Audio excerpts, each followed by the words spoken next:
أعوذ بالله السميع العليم من الشيطان الرجيم بسم الله الرحمن الرحيم السلام عليكم ورحمة الله وبركاته الحمد لله والصلاة والسلام على رسول الله سيدنا ومولانا محمد وعلى آله وصحبه ومن تبعه ونصره ووالاه سبحانك لا علم لنا إلا ما علمتنا إنك أنت العليم الحكيم ولا حول ولا قوة إلا بالله العلي العظيم. Alhamdulillah, sekali lagi kita bersyukur kepada Allah Subhanahu wa taala di atas segala limpahan rahmatnya dan nikmatnya kepada kita semua. Terutamanya nikmat Islam, nikmat iman, nikmat berukhuwah, bermahabbah fillah.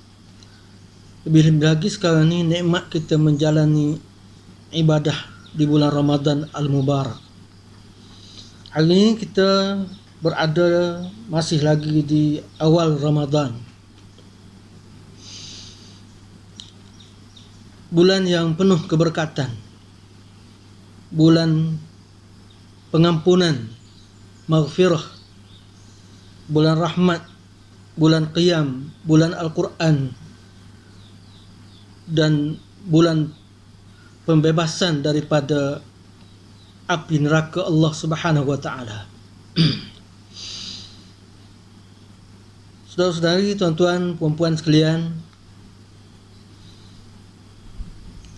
dalam siri sebelum ni kita telah menyebutkan bahawa Ramadan ini seolah-olah kita gambarkan dia sebagai suatu taman di sepanjang perjalanan kita.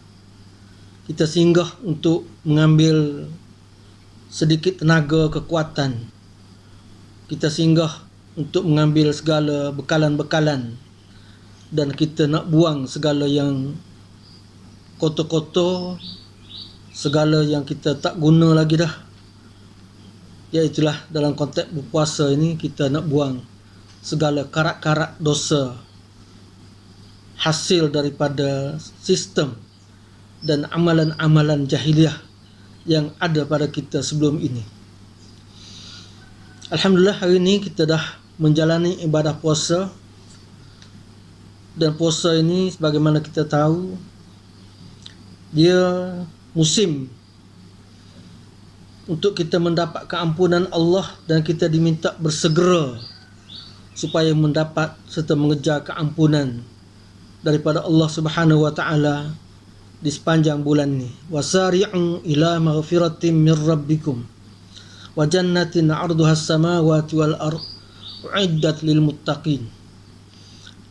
Hendaklah kamu bersegera untuk mengejar keampunan daripada Allah Subhanahu wa taala dan mendapat syurga yang luasnya adalah seluas langit bumi. Sengaja Allah sediakan untuk orang-orang yang bertakwa. Kita yang sedang berpuasa ini tak ada lain tujuannya untuk kita mencapai ketakwaan yang tinggi kepada Allah Subhanahu wa taala. Saudara-saudari, tuan-tuan dan puan-puan sekalian, ada 3 keratan hadis pendek yang berakhir dengan pengampunan. Satu, Rasulullah sebutkan, man shama ramadana imanan wa ihtisaban ghufira lahu ma taqaddama min dhanbi. Siapa-siapa yang berpuasa dengan iman dan ihtisab, puasa dengan berbekalkan keimanan, bukan puasa kerana lain, puasa dengan kehendak dan tuntutan iman kita, maka kita melaksanakan ibadat puasa dan mengharapkan ganjaran pahala daripada Allah Subhanahu wa taala, mengharapkan keredaan Allah, mengharapkan keampunan Allah, dan kita puasa dengan penuh perhitungan, perkiraan. Orang ni ghufira lahu ma taqaddama min zambih, diampun dosa-dosanya yang telah lalu. Puasa dengan iman dan ihtisab. Yang kedua, lepas daripada puasa, qiyam di bulan Ramadan ni, maka baginda menyebutkan man qama ramadana imanan wa ihtisaban ghufira lahu ma taqaddama min dzambih. Sesiapa yang qiyam, bangun di malam hari bulan Ramadan, mendirikan salat, mendirikan segala ibadat. Saudara-saudari, tuan-puan yang dihormati sekalian, berhubung dengan ibadat puasa ni, kata Imam Al-Ghazali rahimahullah, dikata, dan janganlah engkau menganggap bahawa puasa itu hanya meninggalkan makan, minum dan jima' sahaja. Jangan kita nak nampak puasa kat tak buat 3 perkara tu ya. Apa dia? Tak makan, tak minum, tak tidur suami isteri. Habis apa lagi? Tetapi puasa adalah lebih luas daripada itu. Kesetakat tu saja. Jangan menyempitkan konsep puasa tu. Kena tengok puasa ni dalam konteks yang lebih luas. Sebab itu kata dalam hadis baginda Rasulullah SAW bersabda, kam min sa'imin laisa lahu min siyamihi illa al-ju' wal 'atash. Kam min sa'im laisa lahu min siyamihi illa al-ju' wal 'atash. Berapa ramai orang yang berpuasa yang ia tidak memperolehi daripada puasanya itu selain daripada lapar dan dahaga saja, letih saja, tak dapat apa-apa pun lain daripada dia bolehnya lapar dahaga. Sebab dua perkara tu kita buat, tak makan kita lapar, tak minum kita dahaga, orang lain tak ada. Kita imsak daripada dua perkara tu saja, orang lain kita tidak imsak. Maknanya kita tidak tahan diri kita. Imsak dalam konteks hari ni kita kata kawalan. Kita disibuk dengan perintah kawalan pergerakan. Maka dalam ibadat puasa penuh dengan kawalan. Perintah Allah supaya kita kawal. Kalau kita kawal makan minum saja, maka Rasulullah kata kita saja dalam bab puasa ni tak dapat apa-apa kecuali yang kita dapat lapar, dahaga saja. Nak bagi jadi molek, elok, sempurna puasa kita, nak buat mana? Dia kata, maka kesempurnaan puasa itu bahawa engkau menjaga seluruh anggotamu daripada membuat sesuatu yang dibenci oleh Allah. Jangan duk buat. Jangan buat apa saja yang Allah Ta'ala tak suka, Allah Ta'ala tidak redha, Allah Ta'ala benci. Apa saja. Sebutlah nara seberapa banyak yang boleh. Semua tu nak kena sabar, nak kena imsak, nak kena tahan diri kita daripada terlibat perkara yang dibenci oleh Allah Subhanahu Wa Taala. Maka engkau mesti menjaga mata daripada melihat perkara yang diharamkan. Kena jaga belaka. Perintah kawalan tu kena kawal belaka, kena kawal mata, kawal penglihatan. PKP juga tu, kawal penglihatan. Dan menjaga lidah daripada bercakap dengan perkara yang tidak berfaedah. Kawal percakapan. PKP 2, perintah kawalan percakapan dan pertuturan. Dan menjaga telinga daripada mendengar perkara-perkara yang diharamkan. Jaga pendengaran, jaga penglihatan, jaga percakapan, kawal pendengaran. Semua nak kena kawal. Semua dalam keadaan kawalan. Kenapa nak kena jaga? Lidah kita, telinga kita. Kerana dia kata orang yang mendengar orang lain mengumpat misalnya, sama dosanya dengan orang yang berkata yang mengumpat tu. Dan orang yang mendengar dikira sama hukumnya dengan orang yang mengumpat. Kalau dia tidak mengingkari umpatan itu, dia dengar mengiyakan. Kalau dia dengar kata bukan dia ni, ingkar tu boleh kira sikit. Nak dengar tu, oh ya Allah ni kalau gitu. Itu tak jadi. Saja kita. Bukan sakat mata, telinga, lidah saja. Begitu pula adalah engkau jaga seluruh anggotamu, seperti engkau menjaga perut, kena jaga kawalan perut, dan kemaluanmu semua kena kawal. Maka Rasulullah SAW sebut khamsun yuftirna saima al-kadhibu wal ghibatu wan namimatu wan nazru bi syahwatin wal yaminul kadhibah. Kata Nabi, ada 5 perkara yang membatalkan pahala puasa, iaitu berhubung dengan mengupak, buat fitnah, melihat perempuan yang bukan mahram dengan syahwah, dan al-yaminul kadhibah, sumpah palsu. Ini semua membatalkan pahala puasa kita. Manakala terlibat dengan 4-5 perkara ni, puasa kita saja boleh lapar dahaga ya. Maknanya banyak perkara yang kita kena kawal diri kita, kena jaga. Innamas shaumu junnatun fa iza kana ahadukum sha'iman fala yarfus wala yafsuk wala yajhal fa in imru'un qatalahu aw syatamahu falyaqul inni sha'im. Hanya saja puasa itu junnah, perisai. Maka apabila seorang kamu puasa, maka jangan ia bercakap yang tidak baik, seperti bercakap perkara yang lucah, dan jangan dia membuat maksiat, jangan bertindak seperti orang jahil, wala yajhal. Oleh kerana itu, apabila ada orang lain cuba memusuhinya atau memakinya, maka hendaklah dia berkata dalam hatinya kalau dia puasa sunat, dan di hati serta di mulutnya kalau dia puasa wajib. Kalau kita puasa sunat, tak kata depan lah, tapi dalam hati kita kata aku puasa ni. Tapi kalau kita puasa wajib macam puasa Ramadan ni, orang buat gitu kat kita, maka kita sebut kat dia, katakan kat dia bahawa aku ini berpuasa, inni sha'im, saya puasa ni.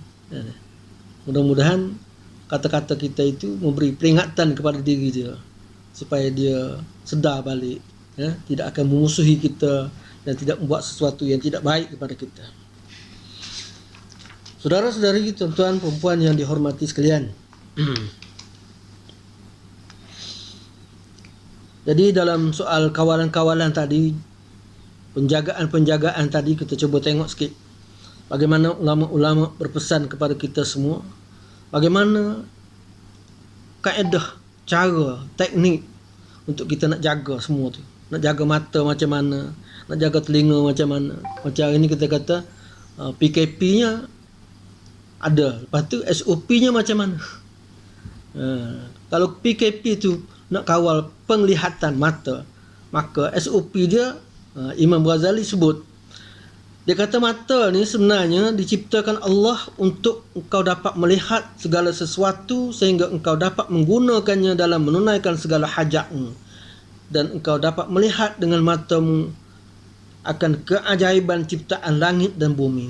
Allah Ta'ala buat mata untuk kita ni satu nikmat, supaya kita boleh tengok, kita boleh nampak, muncullah kita boleh nampak. Sebab di sana ada orang-orang yang Allah tak bagi nikmat penglihatan, walaupun ada bola, biji mata ada kat dia, tapi dia tak boleh nampak. Kita bola mata tu pun ada, dan nampak pun ada. Ada mata dan boleh nampak, basirah. Supaya engkau dapat mengambil iktibar daripadanya. Bila kita nampak, kita celik mata, nampak semua, nampak matahari, nampak bulan bintang, nampak langit, nampak bumi, nampak pokok-pokok kayu, nampak pemandangan-pemandangan indah. Semuanya itu bila kita tengok, kita teringat balik kepada Tuhan punya dia, Rabbil Alamin, Tuhan punya sekalian alamin, iaitu Allah Subhanahu Wa Taala.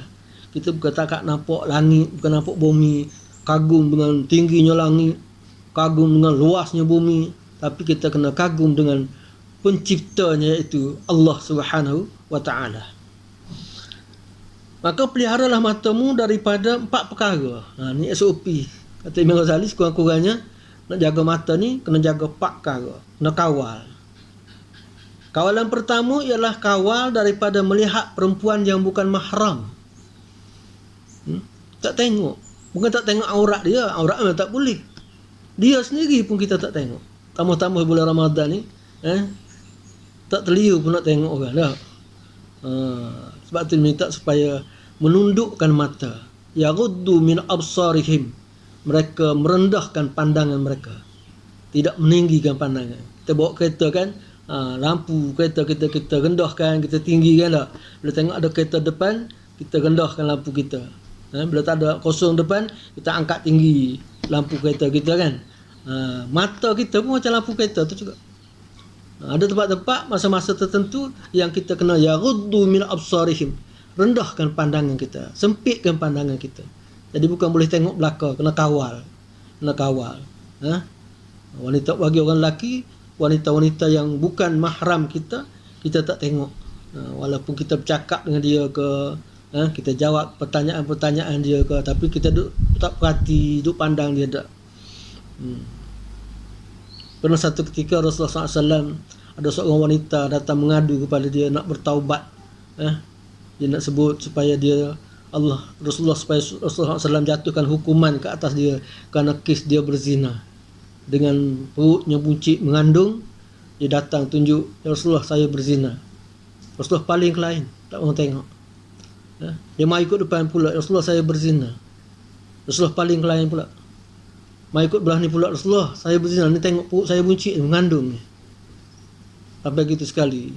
Kerana dia bertaubat dan ikhlas dia nak serah diri kepada Islam, nak serah diri supaya Rasulullah laksanakan apa yang patut. Rasulullah paling tak tengok. Jadi kita pun hari ni dalam melaksanakan Ramadan ni, kita kenalah kawal mata kita, penglihatan kita. Tidak mudah nak melihat sesuatu. Bahkan kita tapis apa yang boleh kita tengok, kita tengok. Yang tak boleh, kita tak tengok. Perkara yang kedua, SOP-nya ialah kawal mata dengan tidak melihat gambar-gambar yang lucah yang membangkitkan syahwah. Gambar-gambar lucah membangkitkan syahwah. Zaman kita ni gambar-gambar yang macam ni terlalu mudah kan. Anak-anak muda terlalu mudah duduk di hujung jari. Bahan tu tersimpan dalam poket masing-masing. Handphone kita dah petik ujung jari je keluar macam-macam. Dari atas kita lah, iman kita lah. Tu puasa perlu kepada puasa yang iman dan wahtisaban. Kalau iman kita tak berapa ni, maka kita petik ujung jari keluar gambar-gambar yang macam tu, yang merosakkan pahala puasa kita. Akhirnya kita lapar saja-saja, sedangkan pahala kita tak dapat sedikit pun. Keampunan Allah jauh sekali. Tak melihat gambar-gambar yang boleh membangkitkan syahwah, hawa nafsu. Yang ketiga ialah dengan cara kita tidak melihat orang lain dengan pandangan yang hina. Perkara yang tiga dalam mengawal penglihatan atau mata kita, kita dikehendaki supaya jaga dengan tidak melihat orang lain dengan pandangan hina. Tengok orang rasa lekeh belaka, kita je yang hebat. Tengok orang lain dengan pandangan yang rendah, rasa hina. Tengok orang fakir miskin, pandang mereka sebagai orang generasi lapis rendah, golongan yang tak mendapat tempat. Tengok budak-budak kecil, tengok orang-orang tua, dan dalam setengah-setengah masyarakat orang tua tak ada guna langsung, duduk atas kursi malah, kerana dah tak produktif lagi dah, tak boleh nak buat kerja apa lagi dah, tak masuk pendapatan apa-apa, duduk itu je, tunggu mati ya. Tapi Islam membina masyarakat supaya menghormati orang-orang tua, memuliakan orang-orang tua, tak melihat mereka dengan pandang rendah dan hina, memuliakan, menghormati, menghormati kanak-kanak, sigaruhum, kibaruhum, kanak-kanak dihormati, orang tua dihormati, kan? Kanak-kanak disayangi, yang kecil-kecil disayangi, orang-orang tua dihormati. Kalau tak ada sifat ni, maka kita tak dapat rahmat Allah. Man la yarham la yurham. Orang yang tidak menghormati dan tidak merahmati, tak ada kasih sayang, tak ada belas kasihan kepada orang, dia juga tidak akan mendapat kasih sayang Allah dan tak dapat belas kasihan Allah Subhanahu wa taala. Auzubillah. Yang keempat, kawal mata kita dengan kita tidak melihat keaiban-keaiban orang lain. Kadang-kadang dalam masyarakat kita dah nampak orang tak baik, nampak kalau 100 perkara ada pada satu orang tu, 10 perkara yang tak baik ada pada dia, 90 lagi semua baik-baik belaka. Tapi orang tak nampak 10 perkara tu, 10 yang tak bagus dia, duk ulang yang tu lah, kan? Duk sebar yang tu lah, duk besarkan yang tu lah. Sedangkan hak banyak lagi 90 perkara baik. Atau dalam 10 perkara, satu je yang tak bagus dia. Keaiban dia satu tu je. Hak 9 lagi bagus semua. Tak timbul hak 9 dia bagus tu. Tapi duk timbul hak satu tu je. Duk nampak keaiban-keaiban orang. Suka menyiasat, suka meneliti, suka duk korek cari kelemahan-kelemahan dan keaiban-keaiban orang lain. Banyak benda-benda yang merosak dan menjatuhkan imej dan meruah orang berlaku dalam masyarakat Islam. Umpamanya kita kata timbulnya pelbagai yang disebut sebagai skandal-skandal dalam masyarakat hari ini, disebarkan secara meluas, dan dia dipandang sebagai sesuatu yang bagus, yang baik, maklumat-maklumat terkini, perkembangan-perkembangan terkini, berita terkini, apa dia mengenai skandal-skandal yang berlaku dalam masyarakat kita, masyarakat Islam. Kadang-kadang makin banyak tersebarnya berita-berita keaiban dan skandal-skandal ini, dia makin menjadi berleluasa lagi kes-kes yang tidak baik. Jadi sila tutup segala keaiban-keaiban yang ada pada orang lain. Nescaya insya-Allah Allah akan menutup keaiban kita. Kita duduk hari-hari ni mujurnya kerana apa? Kerana Allah tak buka je. Keaiban yang ada pada diri kita ni tak tersebar luas kerana Allah tak buka je. Kalau Allah buka keaiban kita, tak laku gadah, orang Kelantan kata. Tapi mujurnya kerana Allah tak buka keaiban kita, maka kita seorang yang tahu dan Allah je yang tahu. Tak? Banyak keaiban kita, kelemahan kita, keburukan kita, kejahatan kita, tapi orang lain tak tahu, kita sembunyikan. Tapi Allah dan malaikat tahu. Tak? Cuma setakatnya Allah tidak buka. Di pada mahsyar besok, habis semua terbuka. Sekecil mana pun terbuka, apalagi yang besar-besar. Bukan setakat terbuka di hadapan 10 orang, 20 orang, bahkan di kalangan semua boleh nampak berbilion-bilion manusia sejak daripada Adam AS sampai kiamat. Semua manusia berhimpun daripada mahsyar melihat kes kita satu-satu ditunjukkan. Bayangkan betapa malunya kan. Betapa malunya kita dengan keaiban-keaiban kita yang banyak. Sebab itu kita beringat atas dunia ni, dalam bulan Ramadan ni lebih-lebih lagi kita kena jaga supaya kita jangan duk cakap tentang keaiban orang, isu-isu gosip-gosip sana sini yang belum tentu betul tidak. Kalau betul pun tak boleh, apalagi kalau salah. Jadi 4 perkara ini sebagai SOP untuk mencapai perintah kawalan mata, kawalan penglihatan kita. Di samping kita juga nak kena jaga yang lain-lain.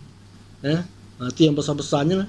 Imam Ghazali sebut jaga 4 perkara itu: tak tengok wanita perempuan yang mahram, tidak tengok pada gambar-gambar lucah yang membangkitkan syahwah, dan tidak melihat orang lain dengan pandangan hina, serta tidak melihat keaiban-keaiban yang ada pada orang lain.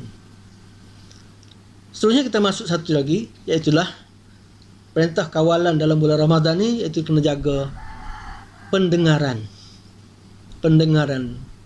Alat yang Allah beri kepada kita iaitulah telinga kita sebagai alat pendengaran. Tadi alat penglihatan. Jadi dua-dua alat pandang dengar sudah ada disediakan untuk kita. Alhamdulillah sempurna. Boleh tengok dengan baik, boleh pandang dengan baik, boleh lihat dengan baik, dan yang ini pula boleh kita dengar dengan baik dan sempurna.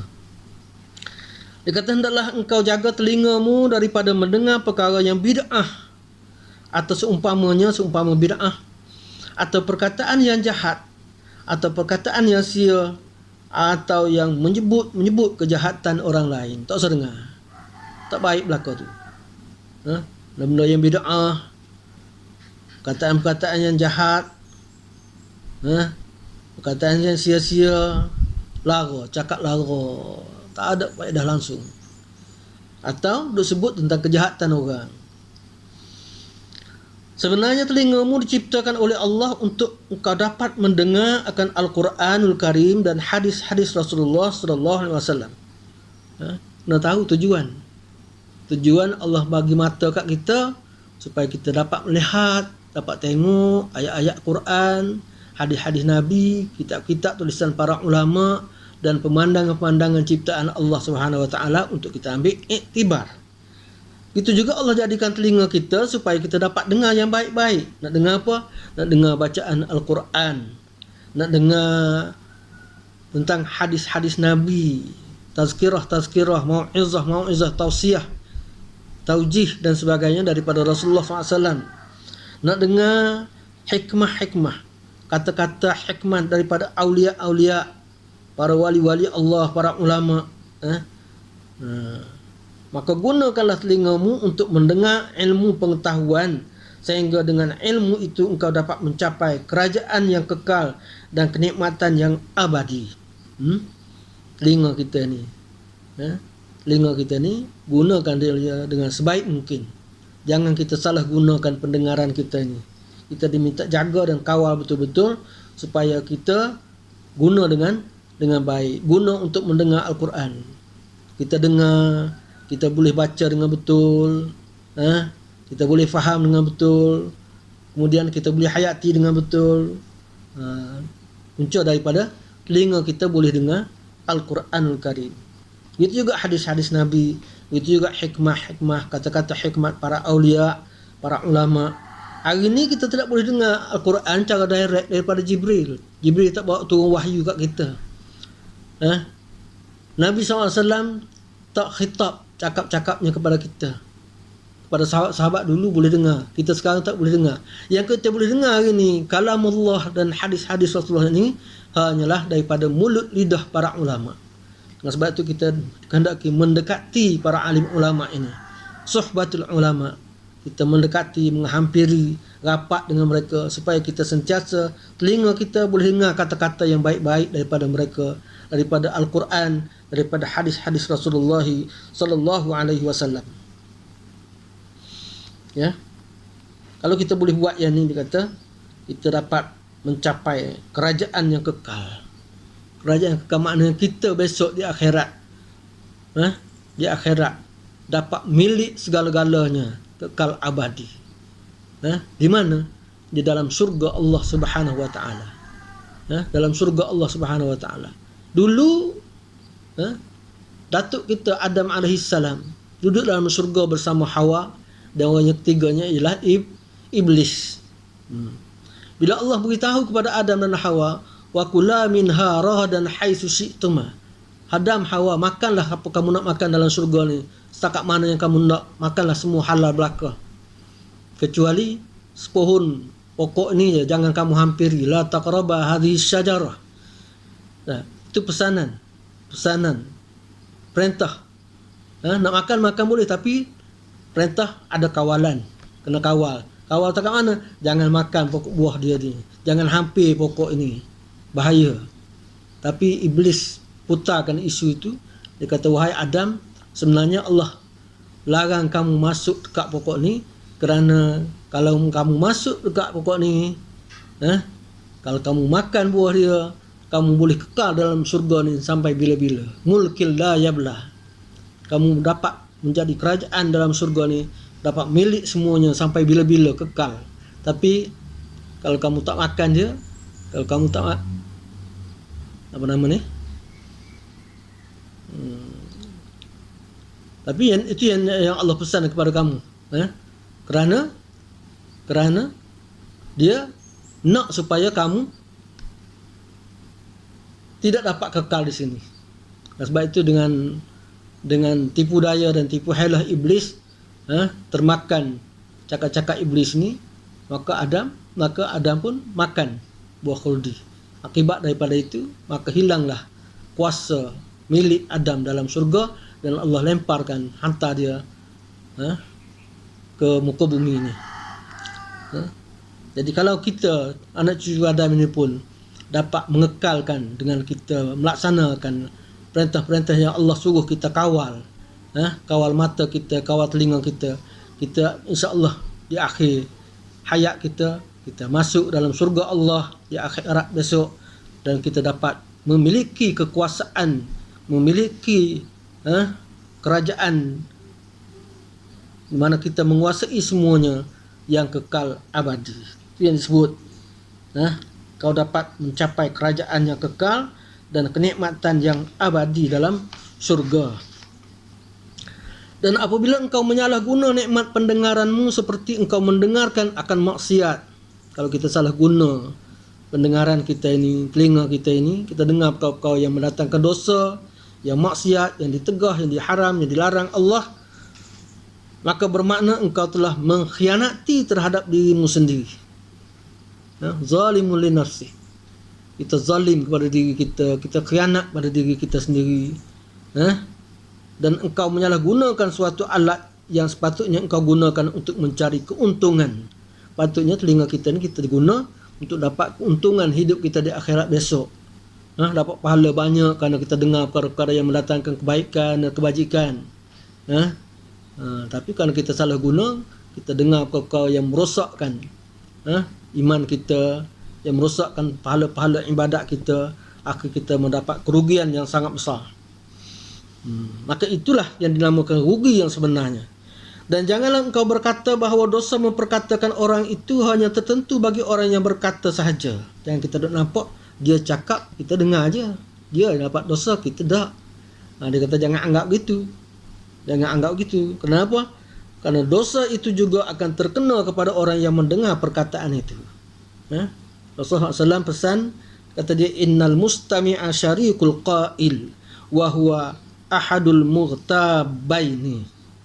Sesungguhnya orang yang mendengar, seorang yang mengumpat orang lain adalah berkongsi, bersekutu dalam soal dosa dengan orang yang berkata itu. Dan dia juga dikira salah seorang daripada dua orang yang mengumpat. Dua-dua ni, walaupun hak ni cakap, mengumpat orang, hak ni dengar saja, maka dikira dua-duanya sama. Cah sama-sama cah mengumpat dua.